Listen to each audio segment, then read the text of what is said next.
Roy Scheider plays Joe. He screws a lot of women. He smokes. He does drugs. And he's making a movie just like Bob Fosse's Lenny. At the same time, he's casting a show. As someone who has zero interest in Broadway and musicals, this movie did an incredible job of showing you how difficult it is simply to cast a show, let alone direct it and put it on.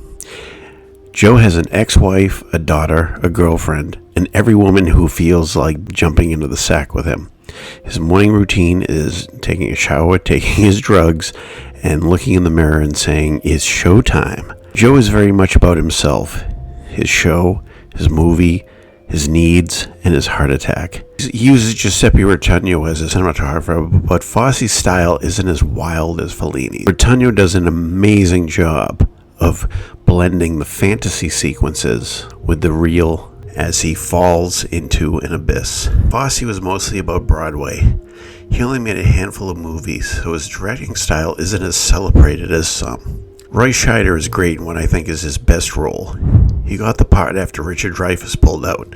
Jessica Lange is good enough as Death in a Bad Hat, but the show was stolen by both Anne Reinking and Sandahl Bergman, who later played a big part in Conan the Barbarian. If dealt with head-on, with the serious, respectful Hollywood approach, the subject matter of All That Jazz could have been self-indulgent and deadly dull. Fosse uses music and dance to make it a unique musical, a mashup of 8.5 and wit.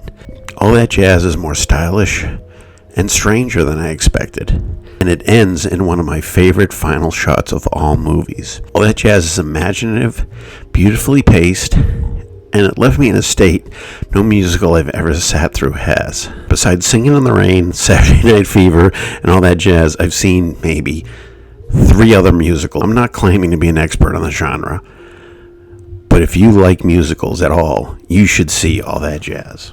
Hope to see you again soon.